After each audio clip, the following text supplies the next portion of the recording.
18 juillet 2025, Jeune Afrique a produit un article qui a pour titre « Ce qu'Alassane Ouattara et Emmanuel Macron se sont dit ».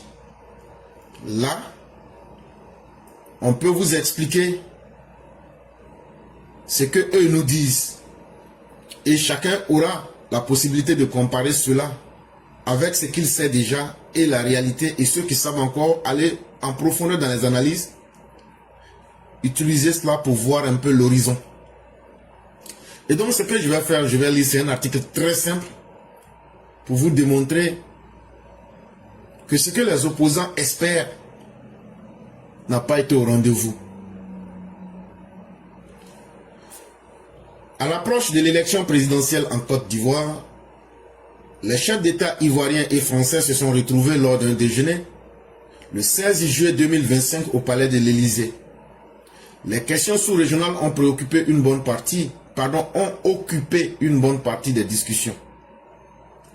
Il dit, le journal, que le président ivoirien et puis le président français, ils se sont rencontrés au palais de la présidence française qu'on appelle l'Élysée.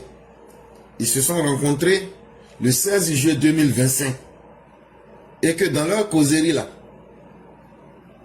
le sujet qui est revenu le plus, c'est le sujet sur l'AES. Je dis c'est tout. Comme très souvent, lorsqu'il est en séjour en France, le président ivoirien se rend à l'Élysée afin de s'y entretenir avec son homologue Emmanuel Macron. Ce n'est pas la première fois que le président Ouattara part en France. Ce qui est étonnant cette fois-ci, c'est qu'il était en visite privée et puis les autorités françaises ont bien voulu le recevoir au palais. Et j'en ai parlé pour dire ici que c'est une marque de respect et de la puissance du président Ouattara. Transformer une visite privée en visite d'État pour être reçu au palais, alors que ce n'est pas lui qui en avait fait la demande. Voilà maintenant les secrets qui sont en train de sortir. Le président Ouattara a été invité, pour ceux qui sont intelligents. Le représentant de l'Union européenne, avant que le président Ouattara ne parte en France le 4 juillet 2025, le représentant de l'Union européenne était venu en Côte d'Ivoire. Et qu'est-ce que le représentant de l'Union européenne était venu faire? Il dit qu'il était venu pour prendre des conseils et des avis avec le président Ouattara sur la question des pays de l'AES et du terrorisme dans la sous-région. Bon, regardez, le 16 juillet 2025, ce sont encore les mêmes questions qui sont évoquées au palais de l'Élysée, parce qu'Alassane Ouattara est aujourd'hui un pivot essentiel dans la stabilité même de la sous-région ouest africaine. Souvenez-vous, lorsque la délégation de l'Union africaine est venue en Côte d'Ivoire, qu'est-ce qu'ils ont dit? Que c'est le président Ouattara qui joue le rôle de stabilisateur dans cette Afrique de l'Ouest. Souvenez-vous encore, quand la délégation de l'Union africaine est arrivée, qu'est-ce qu'elle a dit? Que avec le travail et l'expertise du président Ouattara, la Côte d'Ivoire est aujourd'hui le seul pays qui inspire aujourd'hui la stabilité et qui peut aider l'Afrique de l'Ouest à aller de l'avant. Mais bien avant l'UA, bien avant la CEDEAO, il y a le représentant d'Antonio Guterres qui était en Côte d'Ivoire, le représentant de l'ONU. Quand il est venu, qu'est-ce qu'il a dit? Il dit, avec tout le merveilleux travail qu'il a vu, et au vu de l'instabilité, du désordre dans la sous-région, le président Alassane Ouattara demeure un interlocuteur qui peut aider les autres pays. Donc c'est la même chose qui a été fait le 16 juillet 2025 lorsque le président Ouattara a été reçu. Et chers parents, quelqu'un qui n'arrive pas à régler ces problèmes-là, est-ce qu'on peut l'appeler pour aller régler les problèmes des autres? Nous, on ne connaît pas kilo, mais on connaît sac rempli. Mais quand tu vois tout le monde vient derrière quelqu'un, comme le président Ouattara, pour dire il y a tel problème on a qu'à résoudre, il y a tel problème on a qu'à résoudre, ce n'est pas la première fois. Les problèmes d'ordre mondial, les problèmes qui vont même au-delà même de l'Afrique, le président Ouattara est consulté et ça tout le monde le sait. Ça veut dire si on peut consulter le président Ouattara pour avoir son avis et son expertise sur les questions sous-régionales, sur des questions mondiales, ça veut aussi dire que le président Ouattara est quelqu'un là. C'est parce qu'on sait qu'il a fini de traiter et de régler les problèmes qu'il a chez lui en Côte d'Ivoire. Ça au moins là, on n'a même pas besoin même d'aller à l'université ou même d'aller faire des sciences politiques pour comprendre cela. Ça s'appelle le bon sens. Et donc le président Ouattara, malheureusement pour vous les Ivoiriens, il devient un président sous-régional et international, peut-être même contre sa propre volonté, parce que son expérience, sa bonne connaissance du monde et sa capacité d'influencer sur les événements dans la sous-région ouest africaine comme dans le monde font de lui un interlocuteur qui est très écouté. Et ça là, c'est une force, c'est une bénédiction. Et voilà maintenant que Jeune Afrique vient nous donner des éclaircies. Ce n'est pas que nous ne le savions pas. Mais si on fait ça pour vous faire comprendre, il y a eu des mensonges. Et c'est pour vous dire qu'au-delà même de l'éclaireur, ou bien au-delà de ma personne, ou bien au-delà même de ce que nous sommes les partisans du président Ouattara, qu'est-ce que d'autres observateurs indépendants disent? C'est pourquoi je lis cet article de Jeune Afrique. Sinon là, tout ce qui s'est passé là, toute personne qui sait observer et qui connaît la politique comprend déjà, même si on ne te dit pas. Cette fois-ci, c'est autour d'un déjeuner en tête-à-tête que se sont réunis les deux chefs d'État le 16 juillet 2025, leurs épouses Dominique et Brigitte Macron n'ayant pas pu se rendre et se joindre à eux. Ils disent, la seule particularité cette fois-ci, c'est que l'épouse du président Ouattara et puis la première dame française n'était pas à cette rencontre du 16 juillet 2025. Or, d'habitude, elles sont toujours là. Mais cette fois-ci, elles n'étaient pas là. Parce que ce n'était pas une visite officielle.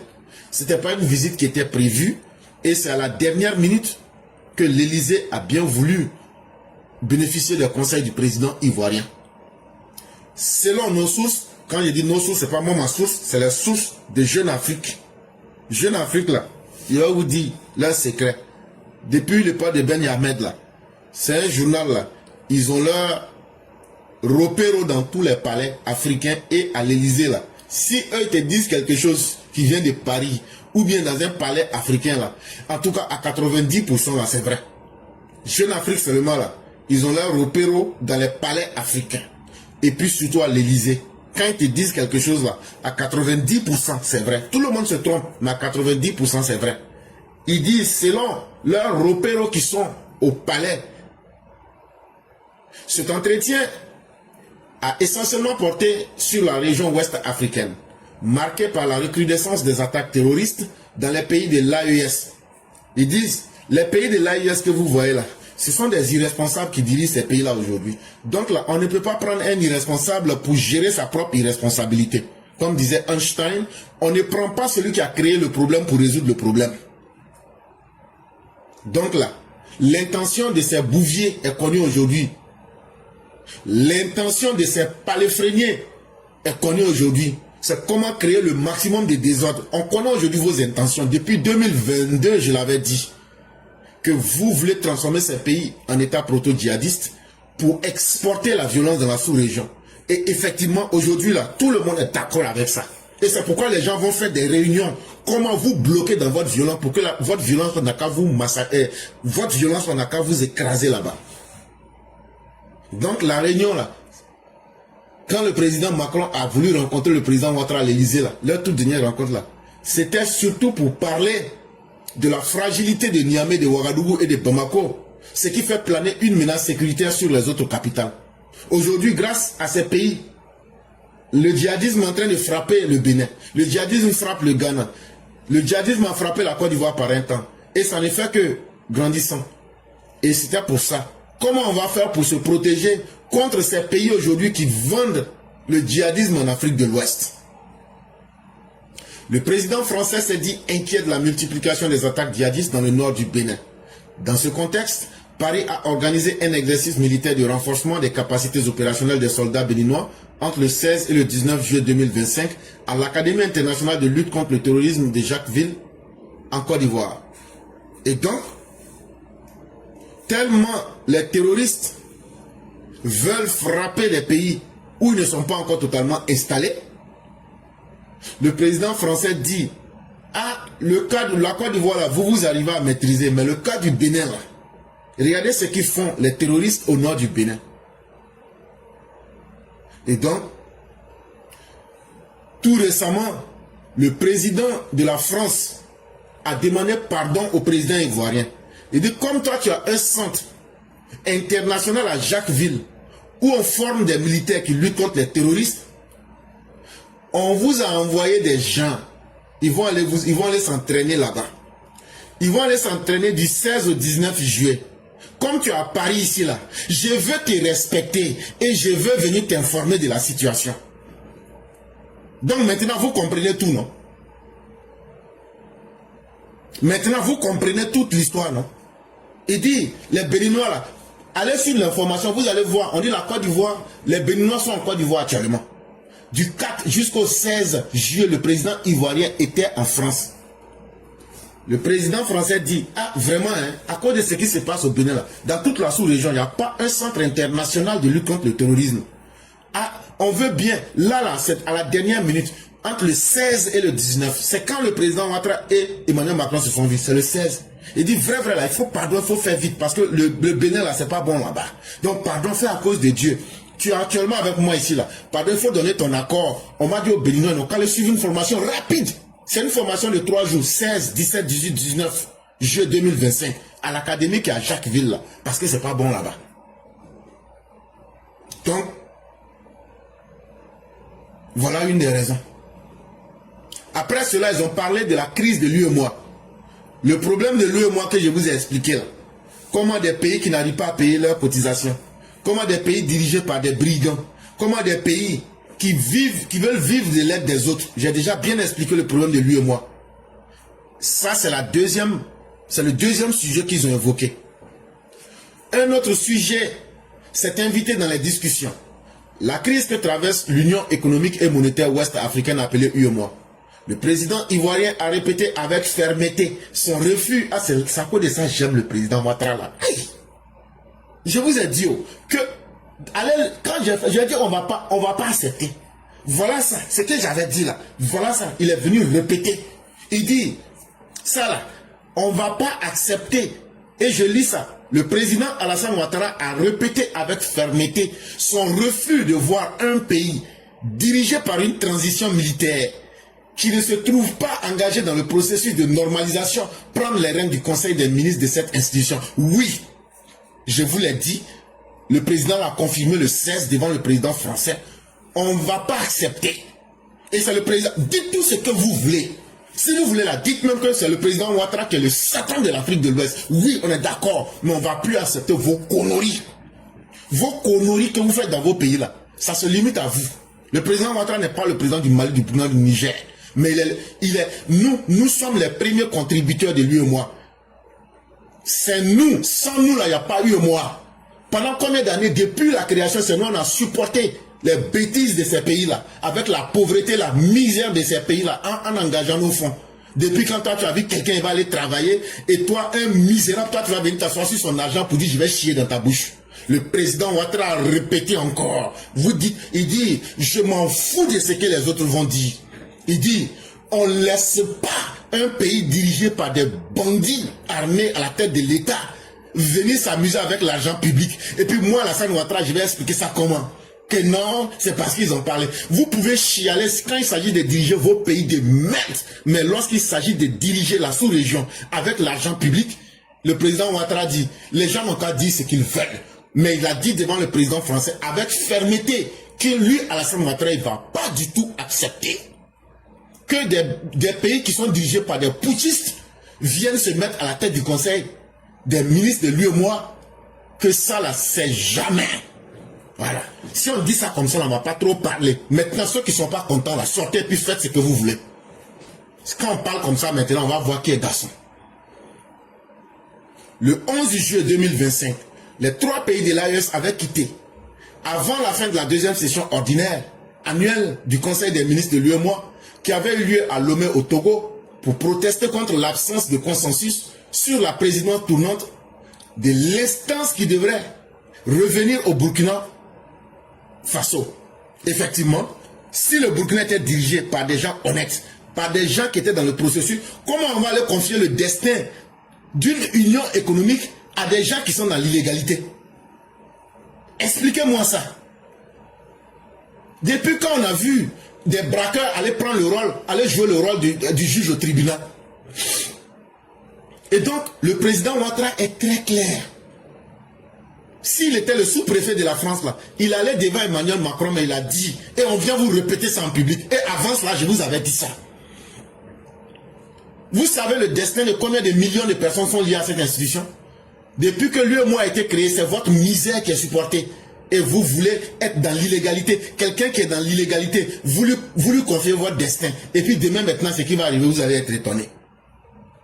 En tout cas, le président Ouattara, là, il n'a pas beaucoup parlé. Mais un vrai garçon, quand il parle là, que non, que le 16 juillet 2025, on était au Togo là-bas, on était en train de discuter pour voir quel pays allait diriger. C'est le Burkina qui devrait diriger lui et moi là. Mais maintenant, pourquoi la Côte d'Ivoire refuse? C'est pas un, c'est pas deux, c'est pas trois pays qui ont refusé. Hein. C'est le pays, c'est Alassane Ouattara qui a refusé. C'est même pas la Côte d'Ivoire, c'est Alassane Dramane Ouattara qui a refusé. Ça là, quand tu fais quelque chose, c'est ce que je vous ai dit, il faut vivre sa vie pleinement. La vie là, on ne vit pas une vie à moitié. Parce que la mort là, quand la mort vient vers toi là, la mort te dit pas, comme tu as vécu ta vie à moitié là, bon je vais te donner aussi la mort à moitié, et puis l'autre moitié qui reste là, tu vas aller reprendre une nouvelle vie pour corriger tes erreurs. Ça là, la vie n'offre pas ça. Donc là, c'est que je vous avais dit, et puis vous dites toi tu mens là, c'est sorti maintenant. Maintenant là, ce n'est pas la Côte d'Ivoire qui refuse, ce n'est pas les autres pays qui refusent, c'est Alassane Dramane Ouattara qui refuse. Et faites ce que vous voulez. Déversez tout votre djihadisme sur la Côte d'Ivoire. Parce que c'est sur ça vous comptez. Emmanuel Macron s'est dit aligné sur la position du chef de l'État, réticent face à une telle perspective.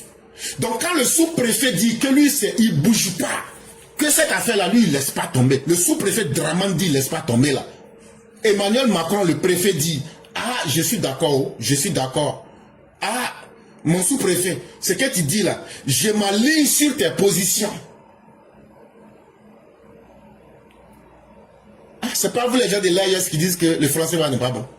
Maintenant là, le représentant du franc CFA, avec son préfet, était en train de communiquer. Le sous-préfet dit, préfet, je ne vais pas accepter que des pays qui n'aiment pas le franc CFA, des pays qui sabotent notre institution, et en plus des bandits, on va confier notre destin aux bandits, que ça là, je ne vais pas. C'est là maintenant, le préfet Emmanuel Macron dit à son sous-préfet, je m'aligne sur ta position. Depuis quand vous avez vu un sous-préfet donner des ordres au préfet? Effectivement, pendant cette visite, Emmanuel Macron voulait bien comprendre comment fonctionne cette institution-là et quelle est la position réelle du chef de l'État. Et le chef de l'État ivoirien était plus que clair. Emmanuel Macron dit que, ah vraiment, hein, je suis ton préfet, hein, mais vraiment toi sous-préfet là, je m'aligne derrière toi. Par ailleurs, le président français a réaffirmé son souhait que le processus de la création de l'ECO, la future monnaie commune des États membres de l'Afrique de l'Ouest, la CEDEAO, soit accéléré. Après ça, le président français dit, mais il dit, votre affaire d'ECO là, c'est comment? C'est là maintenant, Alassane Ouattara lui a dit, il lui a expliqué. Moi là, il y a des choses que je vous dis là, c'est en avance. Vous ne verrez jamais ça dans le journal. C'est moi j'étais sorti ici pour vous dire oui, c'est Alassane Ouattara qui avait dit que les gens là, on ne va pas leur donner le truc. Lui-même il allait confirmer ça le 16. Donc il y a des choses là, chacun sait où il enlève ses informations. C'est là Alassane Ouattara lui a dit, ah, voilà les différents problèmes qui sont là. Il y a des problèmes de mentalité. Les anglophones, eux, pensent qu'ils sont mieux que les francophones. Sinon, aujourd'hui, là, il n'y a rien qui empêche. Moi-même, là, avec le Ghana, là, on est en avance même sur l'éco. Que, en tout cas, bientôt, au maximum en fin 2026, 2027, là, nous, on va lancer notre propre éco. Si éco, là, les gens veulent nos cas prendre. Si éco, là, ils veulent, il ne faut pas, ils vont prendre. Il dit, mais moi, là, à partir de 2026, pour aller dans 2027, là, nous, à la Côte d'Ivoire, moi, Côte d'Ivoire, Alassane Dramane Ouattara, là, avec les Ghanéens, là, nous, on va lancer pour nous. Ceux qui veulent nous suivre, là, vont nous suivre. Ceux qui ne veulent pas nous suivre aussi, là, c'est leur problème. À la fin du déjeuner, le président ivoirien, bon, eux, ils écrivent Alassane Ouattara, moi, je n'aime pas. Il faut dire le président ivoirien. C'est pourquoi, vous voyez, il ne faut pas qu'on l'appelle par son nom, a abordé le processus électoral en cours dans son pays. Maintenant, quand ils ont fini de parler de ces points-là, Emmanuel Macron n'a pas pu ouvrir sa bouche pour dire il y a quoi encore d'Ivoire chez toi là-bas. Ah, ça aussi, il faut qu'on vous explique. C'est Alassane Ouattara qui a ouvert sa bouche, qui dit il y a élection chez moi, tu es au courant?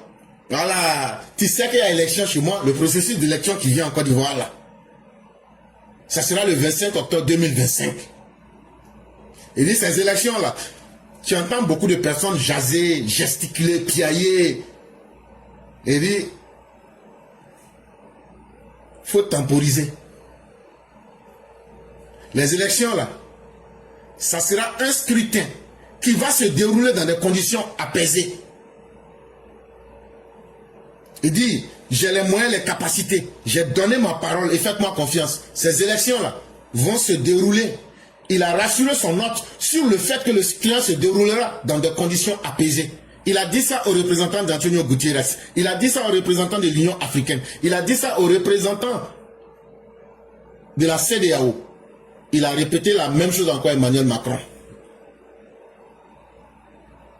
Un échange au cours duquel le cas des opposants Laurent Gbagbo, Tidjane Thiam, Guillaume Soro et Charles Blé Goudé, tous radiés de la liste électorale et donc inéligibles, n'a pas été abordé.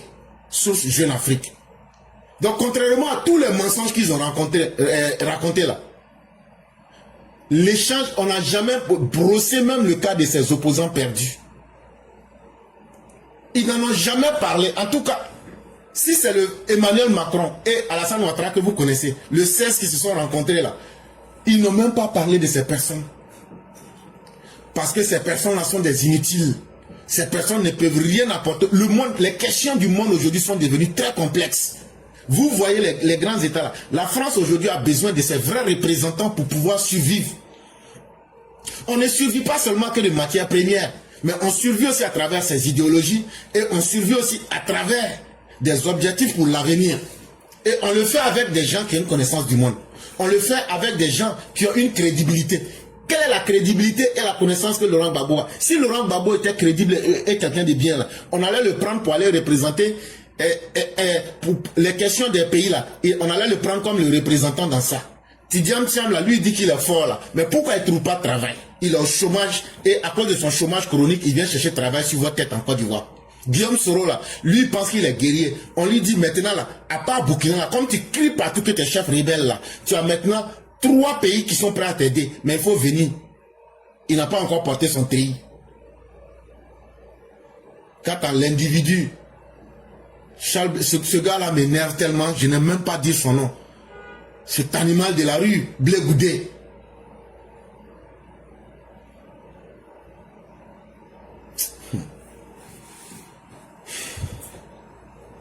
De toute façon, là, on se connaît, on est en Côte d'Ivoire. Ce qui est sûr, chacun aura son jour un jour. Blé Goudé, un jour là, chacun aura son jour. Tout ce que vous faites là, c'est Alassane Ouattara qui te sauve. Mais ce que toi tu as fait aux enfants des autres, il faut qu'on te fasse la même chose.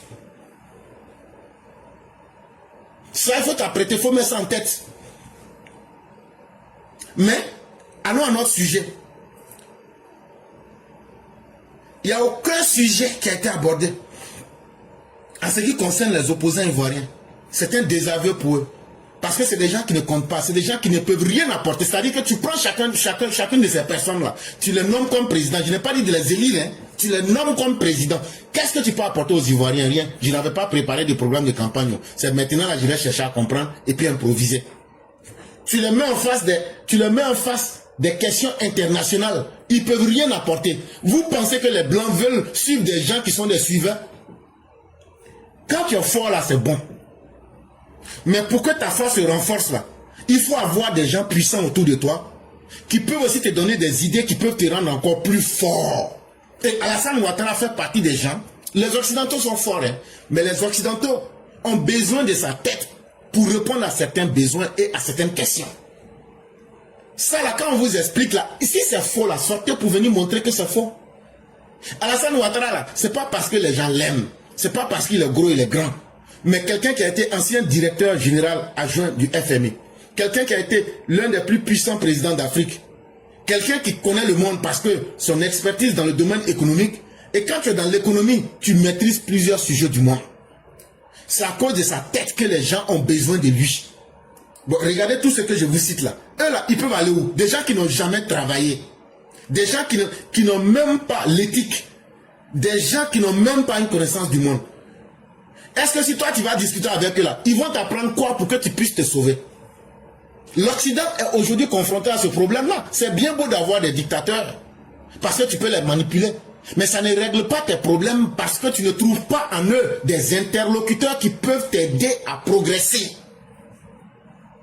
Et aujourd'hui, l'Occident se dit, si on a quelqu'un qui a la tête, qui a de l'influence, et qu'aujourd'hui, les gens disent non, les Blancs sont des colons, mais pourquoi ne pas utiliser ces Africains qui ont la tête, comme Alassane Ouattara, et leur donner la possibilité de traiter nos problèmes, les problèmes des Occidentaux, à la manière africaine, avec une bonne connaissance du terrain.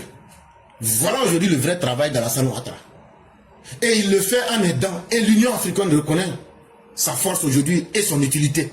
La CEDEAO reconnaît cette même utilité, et le monde entier, à travers l'ONU, reconnaît cette même utilité. C'est ce qui fait qu'il est un interlocuteur qu'on ne peut pas éviter.